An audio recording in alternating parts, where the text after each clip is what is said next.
नमस्कार, आप देख रहे हैं श्रेष्ठ भारत और मैं हूं आपके साथ गुलविश। रोजाना की सियासी खबरों पर नजर डालें तो अखबारों, टीवी से लेकर सोशल मीडिया पर रोज एक खबर फ्लैश होती है। कांग्रेस के फला दिग्गज ने पार्टी छोड़ी, बीजेपी में शामिल। छोटे मोटे नेताओं की बात छोड़िए, अब तो लोकसभा चुनाव के पहले पूर्व मुख्यमंत्रियों जैसे बड़े नेताओं के कांग्रेस छोड़ने की रफ्तार बढ़ रही है। महाराष्ट्र के पूर्व मुख्यमंत्री अशोक चव्हाण कांग्रेस छोड़ चुके हैं। मध्य प्रदेश के पूर्व मुख्यमंत्री कमलनाथ को लेकर कई दिनों से अटकलें चल रही हैं। सोनिया गांधी ने रायबरेली छोड़ दी है। यूपी बिहार में कांग्रेस की बुरी हालत है। तो क्या चुनावी नारों की तरह यूपी बिहार कांग्रेस मुक्त होने वाला है? क्या देश कांग्रेस मुक्त हो जाएगा या कांग्रेस कोई करिश्मा करके दिखाएगी? राहुल गांधी पूरब से पश्चिम नाप रहे हैं। 14 जनवरी से कांग्रेस की भारत जोड़ो न्याय यात्रा आगे बढ़ रही है। बिहार के रोहतास में उनकी यात्रा में आरजेडी नेता तेजस्वी यादव शामिल हुए, तो यूपी में यात्रा को थोड़ा बहुत अखिलेश यादव का साथ मिल सकता है। राहुल पिछले साल भी भारत जोड़ो यात्रा कर चुके हैं। राहुल की यात्राएं आगे बढ़ रही हैं, लेकिन कांग्रेस पार्टी पीछे जा रही है। कभी देश की सबसे मजबूत पार्टी कांग्रेस आज उत्तर भारत में अपने अंतिम दिन गिनती दिखाई दे रही है। सबसे बुरी हालत यूपी और बिहार में है।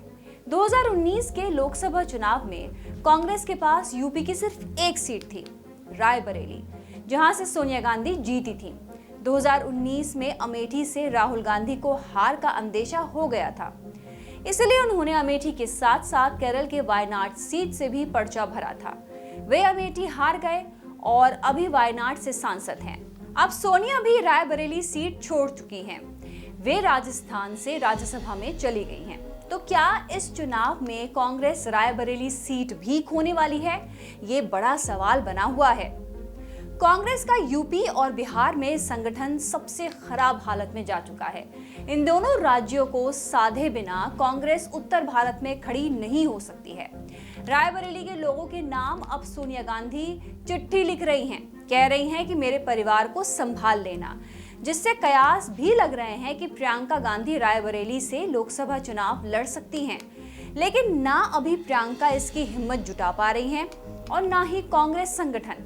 अयोध्या में राम मंदिर बनने के बाद रायबरेली और अमेठी में कांग्रेस के लिए जीत की संभावना नगण्य होती जा रही है।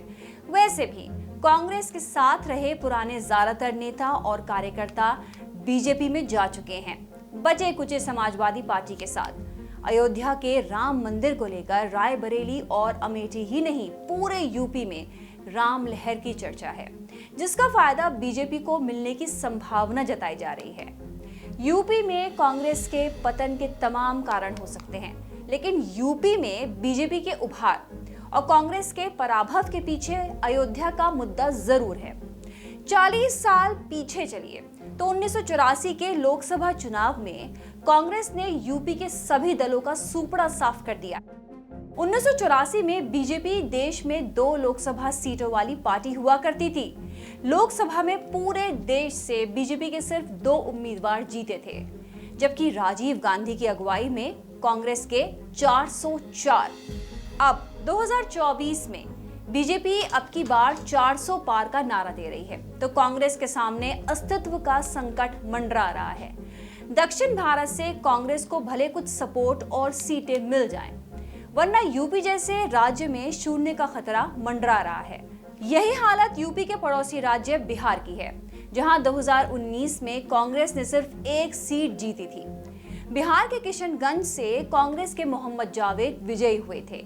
बिहार में अब नीतीश कुमार और बीजेपी साथ हो चुके हैं, दोनों मिलकर सरकार चला रहे हैं। उधर तेजस्वी यादव अपनी पार्टी को मजबूत करने में लगे हैं। ऐसे में लोकसभा चुनाव में कांग्रेस बिहार से भी 2019 का नतीजा दोहराती नहीं दिख रही है। यूपी और बिहार में दम तोड़ती कांग्रेस की चुनौती के आकलन को समझने के लिए आपको सियासत के गुजरे वक्त पर नजर डालनी पड़ेगी। एक समय देश की सियासत ने कांग्रेस का वो दौर भी देखा था जब छोटे छोटे क्षेत्रीय दलों को तो दूर, बल्कि आज दुनिया की सबसे बड़ी पार्टी का कीर्तिमान अपने नाम के साथ जोड़ चुकी बीजेपी भी कांग्रेस से सीधे तौर पर टक्कर लेने से पहले 10 बार सोचती थी। अब अगर कभी कांग्रेस को दिल्ली तक का सफर तय करना है तो उसे क्षेत्रीय दलों की बैसाखियों का सहारा लेने के अलावा कोई चारा नहीं दिख रहा है। आप सोचेंगे ऐसा क्यों हुआ? आखिर कहां कांग्रेस से ऐसी चूक हुई कि सारे समीकरण बिगड़ गए और देश की सबसे मजबूत पार्टी अपने सबसे बुरे दौर में पहुंच गई? दरअसल सच तो यह है कि बीजेपी के सामने कांग्रेस की दम तोड़ती चुनौती के पीछे कई बड़े कारण हैं, कई बड़ी वजह हैं। राहुल गांधी हो, प्रियंका या मल्लिकार्जुन खड़गे मेहनत तो खूब कर रहे हैं, लेकिन जनता से कनेक्ट नहीं कर पा रहे। खासकर यूपी पर नजर डालें तो कांग्रेस के पास ऐसा वो चेहरा नहीं, ऐसा कोई नेता नहीं जिसके सूबे की राजनीति में मजबूत दखल हो या फिर दबदबा जो जनता के माइंडसेट पर सीधा हिट करे। वहीं राष्ट्रीय स्तर पर भी कांग्रेस के पास 2014 के बाद से अब तक कोई ऐसी खास उपलब्धि नहीं है। लंबे समय तक सत्ता से दूर रहने के कारण उसके कार्यकर्ता ही नहीं, नेता भी साथ छोड़ते जा रहे हैं। इसी हफ्ते महाराष्ट्र के पूर्व मुख्यमंत्री अशोक चव्हाण कांग्रेस छोड़कर बीजेपी में शामिल हो गए। बीजेपी ने उन्हें राज्यसभा का टिकट भी दे दिया। इससे पहले मुंबई के दिग्गज नेता और पूर्व सांसद मिलिंद देवड़ा ने कांग्रेस छोड़ बीजेपी का दामन थाम लिया था। ऐसा नहीं है कि कांग्रेस से पहले नेता दूसरी पार्टियों में नहीं गए हैं, लेकिन इस बार सिलसिला ऐसा है कि जो ज्यादा गंभीर है, कांग्रेस को गिरेबान में झांकने के लिए मजबूर कर रहा है। कांग्रेस ने कई बुरे और अच्छे दौर देखे हैं।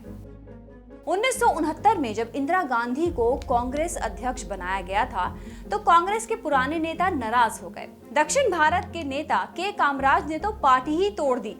इंदिरा गांधी जुझारू महिला थी, उन्होंने कांग्रेस आई नाम से नई पार्टी बना ली। बाद में वही असली कांग्रेस साबित हुई। इंदिरा गांधी के जाने के बाद 1989 में राजीव गांधी के साथ सबसे बड़ी बगावत हुई।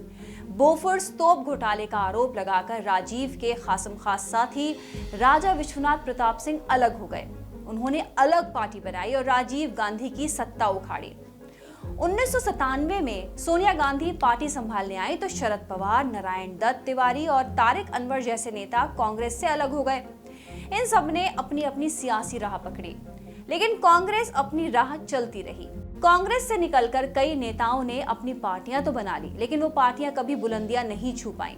सिर्फ एक नेता को छोड़कर ममता बनर्जी ने कांग्रेस से अलग होकर तृणमूल कांग्रेस बनाई और सफलतापूर्वक बंगाल की कुर्सी थामे हुए हैं।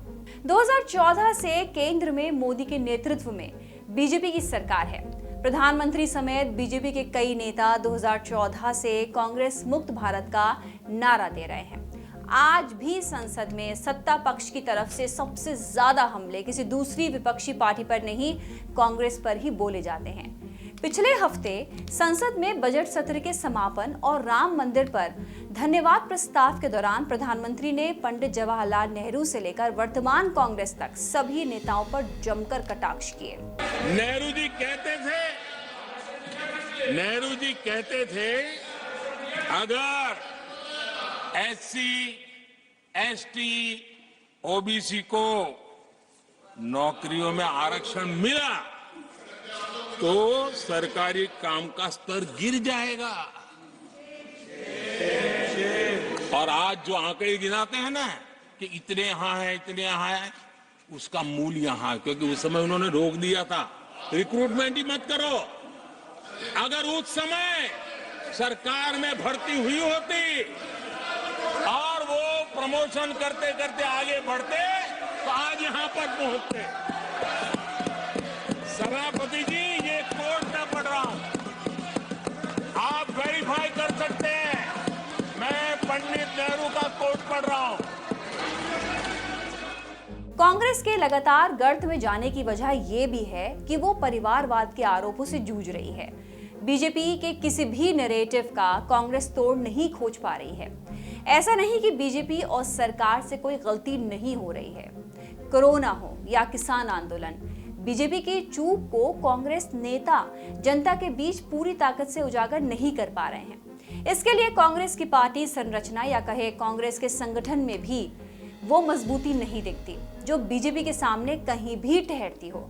और सबसे अहम बात, कांग्रेस के पास जमीनी स्तर पर ऐसे कार्यकर्ताओं का बड़ा अभाव है जो सीधे लोगों से कनेक्ट करते हो या फिर सीधे लोगों के घरों तक पहुंचकर उनको मुद्दों को समझकर उनको बताएं, जबकि बीजेपी इन मामलों में कांग्रेस से मीलों आगे पहुंच चुकी है। लोकसभा चुनाव में फिलहाल कांग्रेस को अगर कुछ उम्मीद दिख रही है तो वो दक्षिण भारत से है। राहुल गांधी और मल्लिकार्जुन खड़गे दक्षिण भारत पर पूरा जोर लगा रहे हैं। पिछले साल 6 राज्यों में हुए चुनाव में कांग्रेस ने 2 राज्य हासिल किए हैं। मई में उसे कर्नाटक तो दिसंबर में तेलंगाना की सत्ता हाथ लगी है। उत्तर भारत के 2 राज्यों राजस्थान और छत्तीसगढ़ की सत्ता से हाथ धोना पड़ा। मध्य प्रदेश में सत्ता की उम्मीद लगाए बैठे कमलनाथ को लेकर अब फिर संशय है कि वो कांग्रेस में रहेंगे या जाएंगे, और रहेंगे भी तो कितने दिन। कांग्रेस आने वाले दिनों में कोई करिश्मा करती है या उसका ग्राफ और नीचे जाता है, इस पर हमारी नजर बनी रहेगी। लेटेस्ट न्यूज से अपडेट रहने के लिए सब्सक्राइब करें श्रेष्ठ भारत को। श्रेष्ठ भारत पर खबरों से जुड़े रहने के लिए चैनल को सब्सक्राइब करें, बेल आइकन दबाएं और देखते रहें श्रेष्ठ भारत।